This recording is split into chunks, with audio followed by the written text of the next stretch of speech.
Movie में एक बेहद अमीर आदमी की वाइफ उसकी जायदाद अपनाने के लिए अपने हस्बैंड को मार देती है, लेकिन मरकर भी उसका हस्बैंड रिवेंज लेने के लिए वापस आता है। सो मूवी के स्टार्टिंग में हमें विक्टर हैरिस नाम के एक बेहद अमीर आदमी को दिखाया जाता है। वो अपने घर पर अपनी गर्लफ्रेंड को लाया होता है जिसका नाम मेलेनी होता है। विक्टर को उसकी जायदाद उसके पूर्वजों से मिली होती है, जिसके बारे में वो मेलेनी को बता के अपनी काफी बढ़ाई करता है। मेलेनी विक्टर से बेहद इम्प्रेस हो जाती है, जिसके बाद मेलेनी विक्टर को उसके साथ कुछ भी करने का इशारा करने लगती है। अब विक्टर मेलेनी को उसकी आंखों पर पट्टी बांध के उसे एक सरप्राइज रूम में ले जाता है। मेलेनी जब अपनी आंखों से पट्टी हटा के देखती है तो ये जो कमरा होता है वो टॉर्चर करने वाले सामानों से भरा होता है। विक्टर बताता है कि मेरे दादाजी को दर्द पहुंचाने वाले हथियारों को कलेक्ट करना अच्छा लगता था, उन्हें अपने आप को दर्द से तड़पाने का नशा सा हो गया था, मगर एक दिन हार्ट अटैक के कारण मेरे दादाजी की मौत हो गई। मेलेनी इस बात के लिए विक्टर से सॉरी बोलती है। मेलेनी यहाँ पर विक्टर से इतना ज्यादा इम्प्रेस हो गई होती है कि वो विक्टर से कहती है कि अगर तुम चाहते हो तो मैं यहाँ पर लेट जाऊँ,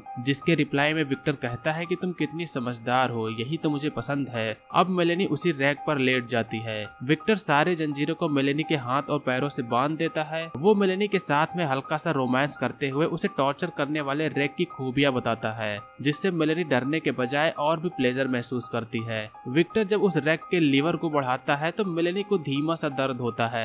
विक्टर इसके बाद लीवर को थोड़ा और बढ़ाता है, जिससे मेलेनी का दर्द थोड़ा और ज्यादा बढ़ जाता है, मगर विक्टर उसे ये दर्द सहन करने को कहता है और साथ में जबरदस्ती ये भी कहलवाता है कि तुम ये कहो कि तुम्हें अच्छा लग रहा है। और इतने में ही बाहर विक्टर की वाइफ आ जाती है, जिससे अचानक से लीवर ज्यादा खिंच जाने के कारण मेलेनी की टांग की हड्डी टूट जाती है। अब इसके बाद सीन शिफ्ट होता है और हमें विक्टर के वकील के ऑफिस में दिखाया जाता है, जिसमें वो मिलकर मेलेनी से समझौता करवाते हैं कि पिछले दिन जो हुआ वो एक हादसा था, जिसके बदले में मेलेनी को $10,000 कीमत के तौर पर मिल जाएगा। मेलेनी वैसे तो विक्टर के ऊपर केस करना चाहती है, मगर उसके पास ज्यादा पैसे नहीं होते हैं और विक्टर एक बहुत रईस आदमी होता है और उसके खिलाफ केस लड़ पाना ये काफी कठिन होता है। इसीलिए मेलेनी समझौते पर साइन कर देती है और पैसे लेकर चली जाती है। विक्टर के वकील का नाम रोमन होता है, जो कि उसके बचपन का फ्रेंड होता है। विक्टर के सारे ऑफिशियल काम की देखरेख रोमन ही करता है। विक्टर जब घर वापस जाता है तो उसकी वाइफ, जिसका नाम एलिजाबेथ होता है, वो गुस्से में बैठी होती है, मगर विक्टर ने जो किया होता है वो उसके लिए कोई नई बात नहीं होती है, इसीलिए वो इस बात के लिए ज्यादा कुछ सफाई नहीं देता है। विक्टर को अपनी वाइफ से प्यार होता है और उसके साथ में जो प्यार करने का तरीका होता है ये बेहद डिफरेंट होता है। आज विक्टर की बर्थडे पार्टी होती है। वो अपने मेहमानों के साथ में जुआ खेलता है और साथ में काफी ज्यादा ड्रिंक भी करता है। अपने बर्थडे पार्टी में ही जब वो जुए में कई बार ढेर सारे पैसे हार जाता है तो वो गुस्सा हो जाता है,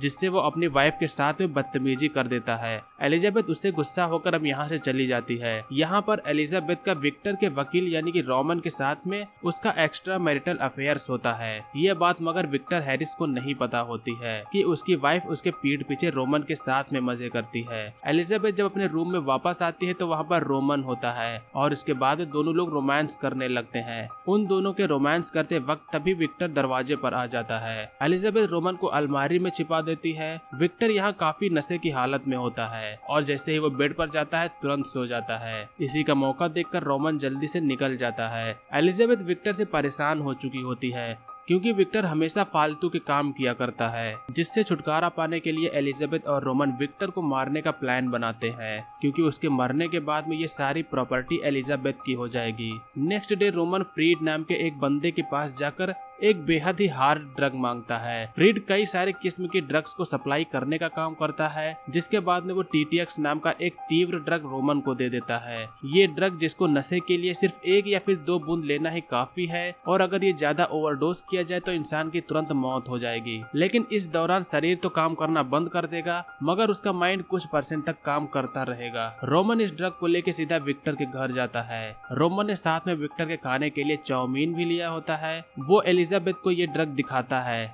जिसके बाद में वो इस ड्रग को पूरा विक्टर के खाने में मिला देता है। अब रोमन इसे जाके विक्टर को खाने के लिए देता है। विक्टर जैसे ही कुछ ही स्टेप इस चाउमीन को खाता है वैसे ही उसे थोड़ा बहुत अजीब लगने लगता है और अचानक से नीचे जमीन पर गिर के वो मर जाता है। उसके मरते ही वहाँ पर इसकी जांच के लिए कई सारे लोग आ जाते हैं। रोमन विक्टर के बचपन का फ्रेंड होता है, इसीलिए वो उसे मारने के बाद में दुखी होता है। विक्टर की लाश को पुलिस पोस्टमार्टम के लिए ले जाने वाली होती है, लेकिन विक्टर ने अपने वसीयत में लिखवाया था कि कि मेरे मरने के बाद मेरा पूरा शरीर दफन किया जाना चाहिए, कोई भी मेरे शरीर के हिस्से या फिर टुकड़े नहीं करेगा, और इसीलिए रोमन किसी को भी कानूनन विक्टर की बॉडी को नहीं ले जाने देता है। अगले दिन अब विक्टर का फ्यूनरल होता है, तो उसी दिन मेलेनी भी उसके फ्यूनरल पर आती है। मेलेनी विक्टर के मरने पर खुश होती है और उसके मुंह पर थूक कर चली जाती है। थोड़ी देर में एक आदमी कोर्ट से विक्टर के पोस्टमार्टम के लिए इजाजत मांग के आया होता है और ये जाके वो रोमन को दिखाता है। वे सभी अब विक्टर की बॉडी को पोस्टमार्टम करने के लिए लेके चले जाते हैं। विक्टर की बॉडी को हॉस्पिटल में ले जाने के बाद में ये सभी लोग बस ऑटोप्सी चालू करने वाले होते ही हैं कि तभी उस डॉक्टर के घर से फोन आ जाता है, जिससे डॉक्टर को अब जाना पड़ता है। रोमन फिर से फ्रीड से जाके मिलता है। वो फ्रीड से बताता है कि डॉक्टर्स विक्टर की बॉडी को पोस्टमार्टम के लिए ले गए हैं, जहां फ्रीड ये कहता है कि हो सकता है कि अभी विक्टर जिंदा हो। मैंने तुमको पहले ही चेतावनी दी थी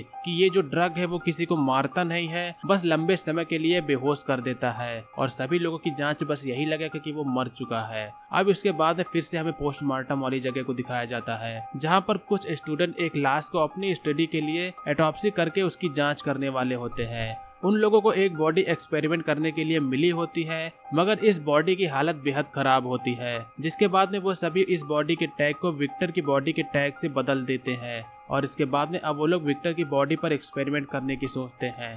वो दोनों ये इसलिए करते हैं क्योंकि उन्हें जेसिका नाम के एक स्टूडेंट को इम्प्रेस करना होता है। तीनों लोग विक्टर की बॉडी के साथ में ऑटोप्सी चालू कर देते हैं। जेसिका उसके पेट में चीरा मारती है, जिसके बाद में एक स्टूडेंट उसके पेट में हाथ डाल के उसकी आंतें बाहर निकाल लेता है। इसी दौरान विक्टर की आंख खुल जाती है। जेसिका वैसे तो हैरान होती है, वो अपने मेट से कहती है कि तुमने उसकी आंखें बंद नहीं की थी क्या। वो फिर से उसकी आंखें बंद करते हैं। थोड़ी देर बाद में उसकी आंखें फिर से खुल जाती हैं। जेसिका एक धारदार मशीन की मदद से एक दूसरा कट मारने जा रही होती है, और उसी दौरान विक्टर का अब हाथ भी हिलता है, जिससे विक्टर की उंगलियां उसी ब्लेड में लग जाती हैं और कटकर अलग हो जाती हैं। सभी लोग अब बेहद हैरान होते हैं कि विक्टर अभी तक जिंदा कैसे है। अब जल्दी से वे लोग विक्टर के पेट को वापस से सील देते हैं। सभी लोग बेहद डरे होते हैं और वो ये सोचते हैं कि विक्टर जिंदा है और उसने हमें देख भी लिया है, हम लोग इसके लिए जेल भी जा सकते हैं। इसलिए वो सभी लोग विक्टर की बॉडी को दफनाने का प्लान बनाते हैं। वो सभी लोग विक्टर की बॉडी को बाहर ले जाके एक बड़ा सा गड्ढा खोद के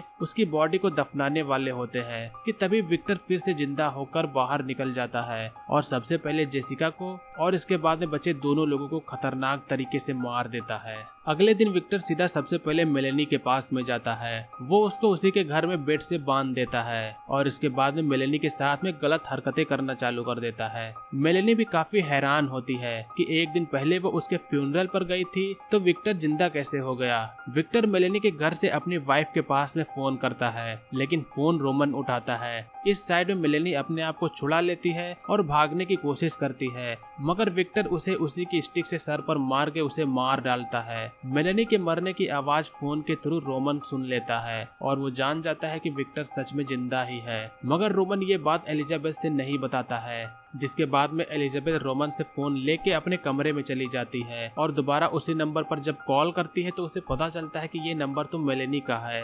अब रोमन एलिजाबेथ को पूरी सच्चाई बताता है। वो कहता है कि विक्टर अभी जिंदा है और उसी ने मेलेनी को मार दिया है। थोड़ी देर बाद में रोमन को कुछ आहट सी महसूस होती है, जिससे वो बाहर चेक करने के लिए जाता है और इस साइड में घर के अंदर एलिजाबेथ को भी कुछ महसूस होता है। वो एक गन लेके डरते हुए नीचे देखने के लिए जाती है कि आखिरकार वहाँ कौन है, और विक्टर यहाँ पर एलिजाबेथ को पकड़ लेता है। दूसरी साइड में रोमन जब वापस घर के अंदर आ जाता है तो उसे जमीन पर गन पड़ी हुई दिखती है। वो गन उठा के उसी टॉर्चर वाले रूम में जाता है, तो यहाँ पर एलिजाबेथ को विक्टर ने बांध रखा होता है। विक्टर रोमन से कहता है कि अगर तुम इसे मरने से बचाना चाहते हो तो यहाँ पर आके तुम इस रेक पर लेट जाओ। रोमन आके उस रेक पर लेट जाता है और अपने पैरों को भी बांध लेता है और हाथों को वो एलिजाबेथ से बंधवाता है। अब जबरदस्ती करते हुए विक्टर एलिजाबेथ को उस रेक के लीवर को खींचने के लिए कहता है। रेक के लीवर को खींचने पर रोमन का दर्द चालू हो जाता है और जब लीवर को काफी ज्यादा खींच लिया जाता है तो आखिरकार रोमन के हाथ पैर उखड़ जाते हैं और उसकी भी मौत हो जाती है। इसके बाद में एलिजाबेथ एक जोरदार वार विक्टर के पेट पर करती है,